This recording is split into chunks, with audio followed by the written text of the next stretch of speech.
Tá vendo esse serzinho aí que é muito bonito, que tem um aspecto totalmente de serpente, que nos engana, parecendo realmente uma cobra, mas na verdade esse animalzinho aí é um lagarto.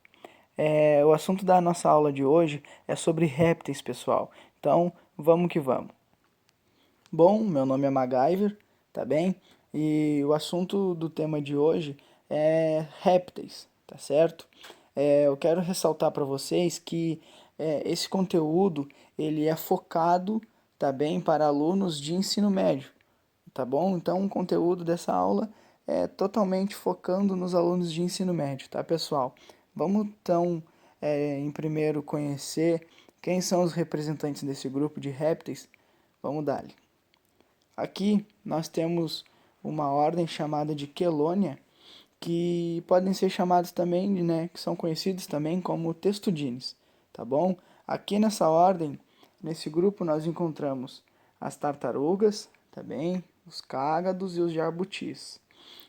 Algo interessante desse grupo é que na parte dorsal deles nós vamos encontrar aqui, por exemplo, um cágado, nós vamos encontrar a carapaça, que vai revestir essa parte dorsal desse animal, e na parte ventral nós vamos encontrar o plastrão, tá bem?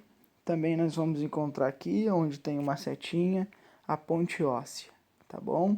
Vamos conhecer o próximo, que é a ordem do escamata, tá bom? Esquamata, perdão. Aqui nessa ordem, nós vamos encontrar as serpentes, os lagartos, vamos encontrar também lagartixa, iguana, camaleão e etc. Tá bom? Algo interessante desse grupo é o corpo totalmente coberto por escamas.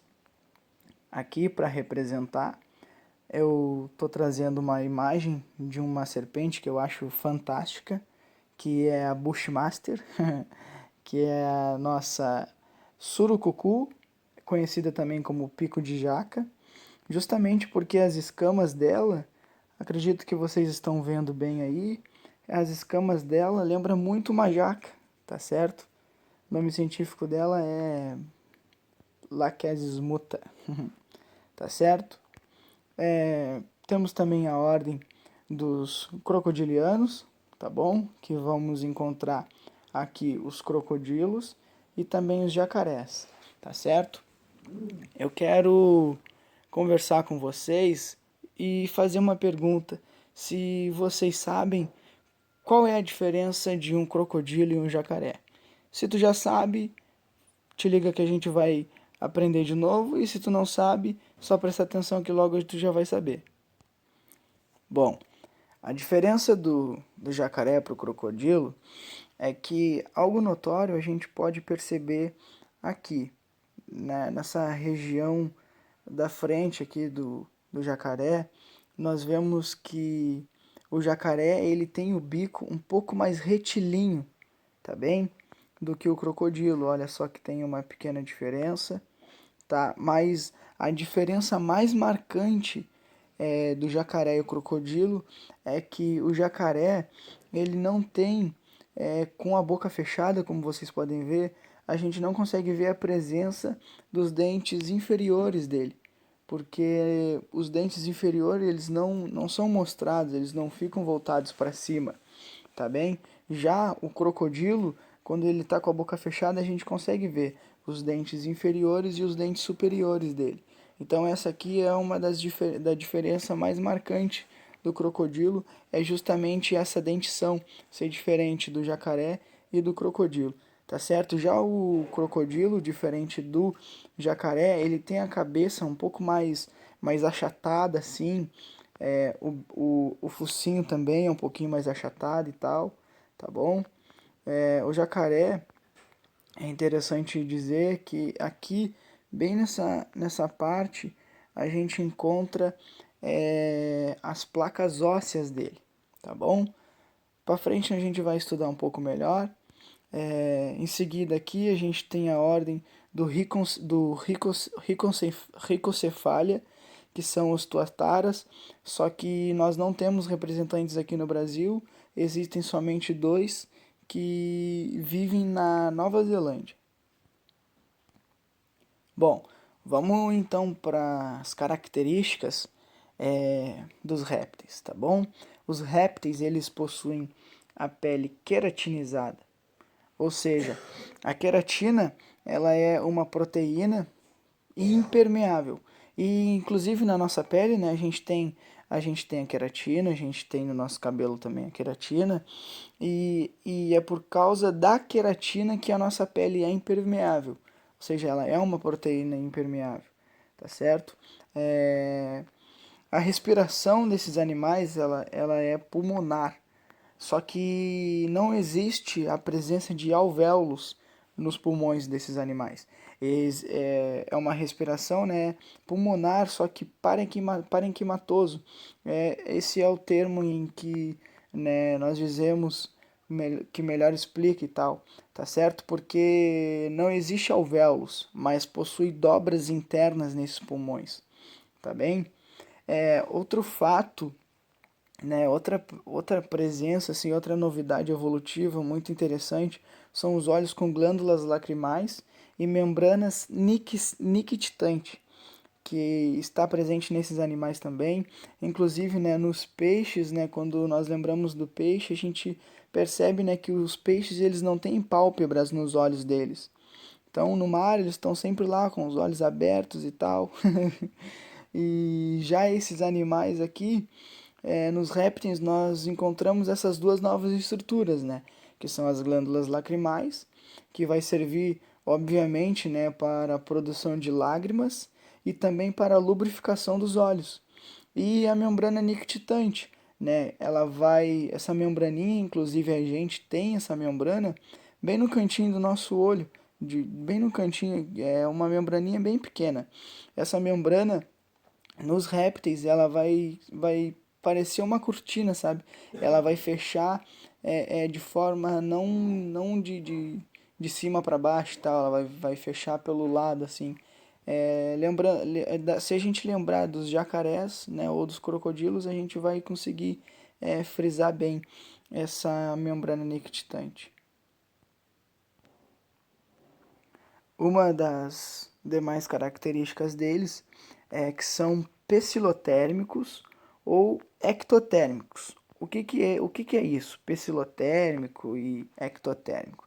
Então, pecilotérmico, ele vai dizer, né, que a temperatura do corpo desse animal ela vai variar. Ou seja, tipo assim, se amanhece quente, o corpo desse bicho vai estar quente. Se amanhecer frio, se o dia, né, tiver frio, o corpo desse bicho ele vai ficar frio. Então, o corpo do animal ele vai variar com a temperatura do ambiente. Já o ectotérmico é diferente, porque significa que esses animais eles conseguem calor a partir do ambiente externo, né? Diferente da gente.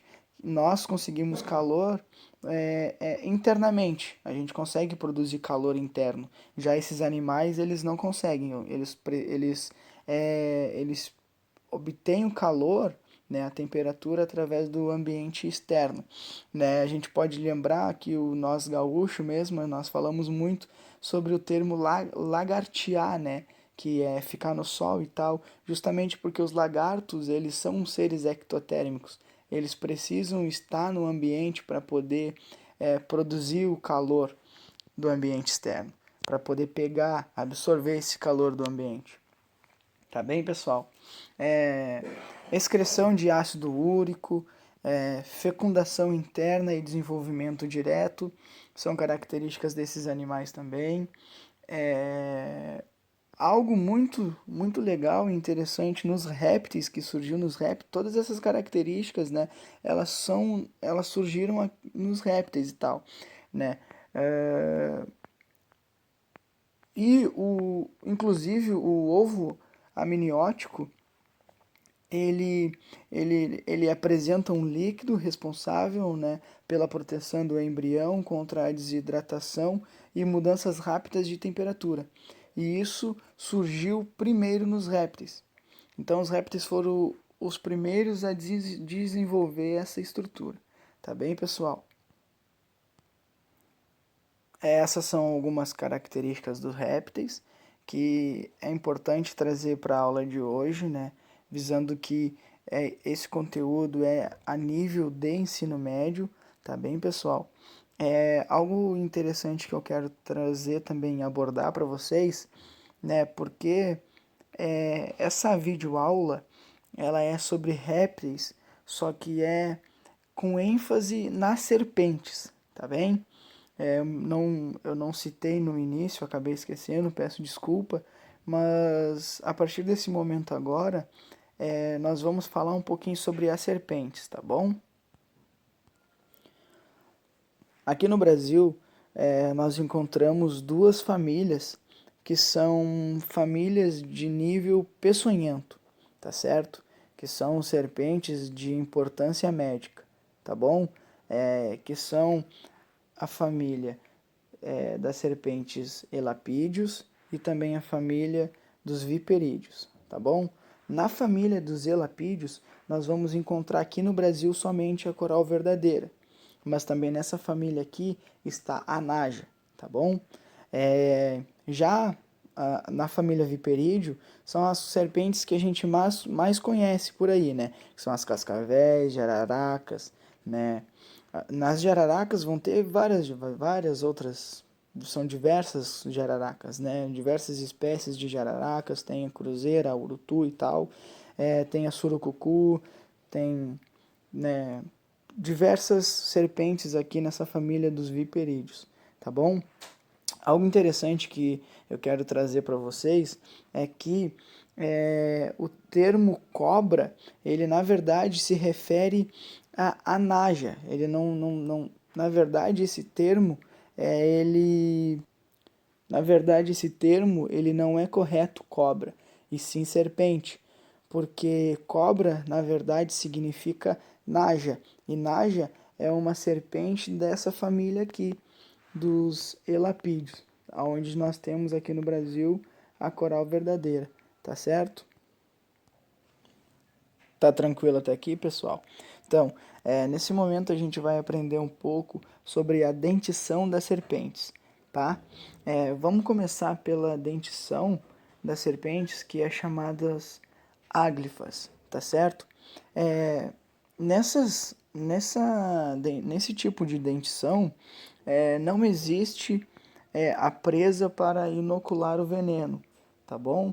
Ou seja, é, os dentes nesse padrão áglifo, eles são basicamente iguais, como vocês podem ver aqui.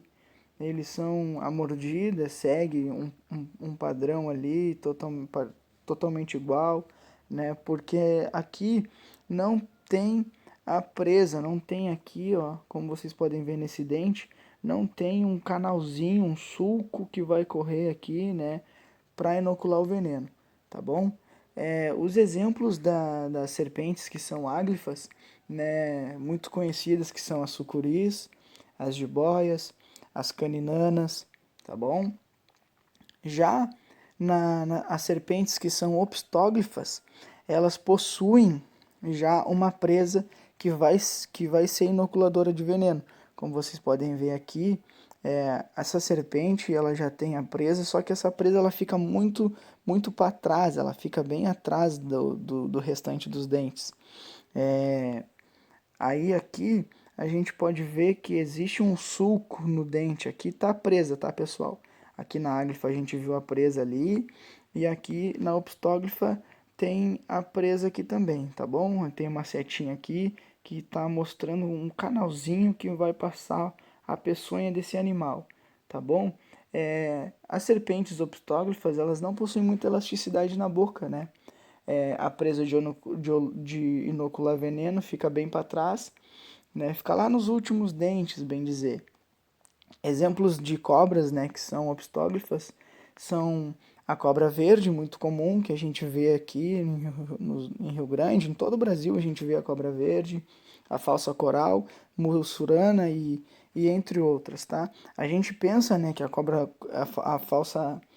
falsa coral não tem não tem peçonha e tal, mas na verdade tem, né? Só que ela não é de importância médica. Inclusive a cobra verde também, elas têm, só que não são de importância médica, tá bom? Essas serpentes, elas mal conseguem abrir a boca. Essas serpentes opstóglifas, elas não têm uma grande elasticidade para poder pegar presas maiores e tal, tá bom? Outra dentição é a proteróglifa, tá certo? Aqui a presa ela já fica na frente, como vocês podem ver aqui na imagem aqui da coral verdadeira, a presa ela já fica na frente, né? Porém essa cobra ela não tem muita abertura bucal, tá certo? Então ela não consegue abrir muito bem a boca. A gente vê que já tem aqui um sulco no dente também aqui na presa, tá bom? A gente vê que, né, o suco ele passa, o peçonha ela passa exatamente por esse canalzinho que tem aqui nesse dente, tá? A mordida dela já é um pouco diferente, tá certo? A gente vê que ali, ó, como aqui nesse quadradinho aqui, é, nesse retângulo assim, a gente vê que o pontinho preto aqui um pouquinho mais escuro é a mordida da presa ali, onde está a presa, e o restante dos dentes eles vão meio que se curvando para dentro assim. Essa é a mordida de uma serpente proteróglifa. O exemplo de uma serpente proteróglifa são as cobras corais verdadeiras, tá? Aqui, existe, né, histórias e tal, pessoas que contam que uma pessoa que foi picado por uma coral verdadeira, aqui no Brasil, a coral verdadeira ela é a serpente com maior índice de toxina, assim, é a serpente que tem a toxina mais potente, que tem a toxina mais forte, né? E dizem que se uma pessoa ela não toma o antiofídico, ela não toma o soro, depois de 30 minutos que levou a picada de uma cobra coral verdadeira, não adianta mais tomar o soro antiofídico.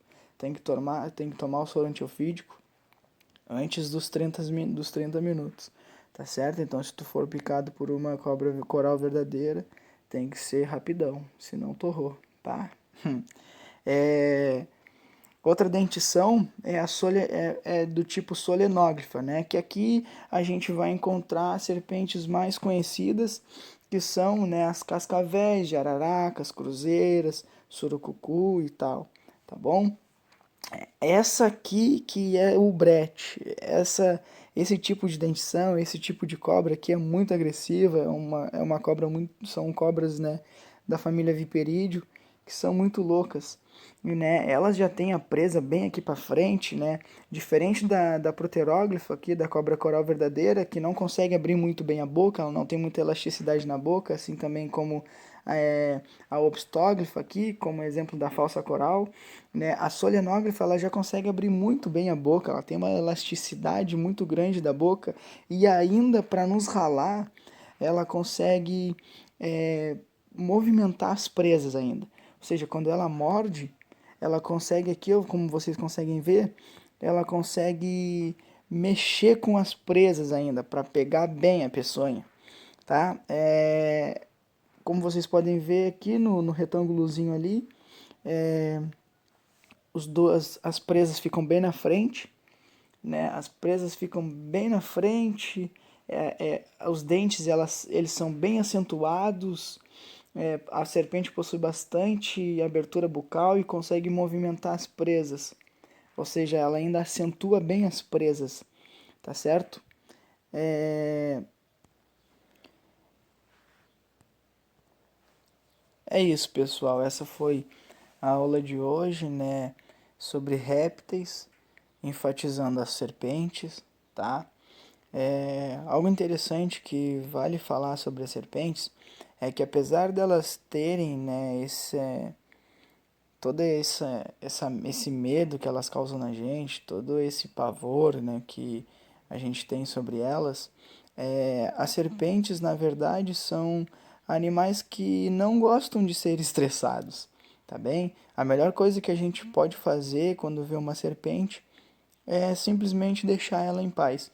As serpentes elas conseguem ficar meses, até meses sem se alimentar e elas ficam guardando a peçonha delas para poder, para quando tiver oportunidade, ela poder pegar e predar a presa dela. Elas são animais que guardam a presa, então elas não querem gastar a presa delas, perdão, elas não querem gastar a peçonha delas com animais que elas não vão conseguir se alimentar, que não estão na cadeia alimentar dela. Então, por isso elas não querem gastar a peçonha delas com a gente, tá bom? Então, se a gente vê uma serpente, a melhor coisa a se fazer é deixá-las em paz, tá? Obrigado, pessoal.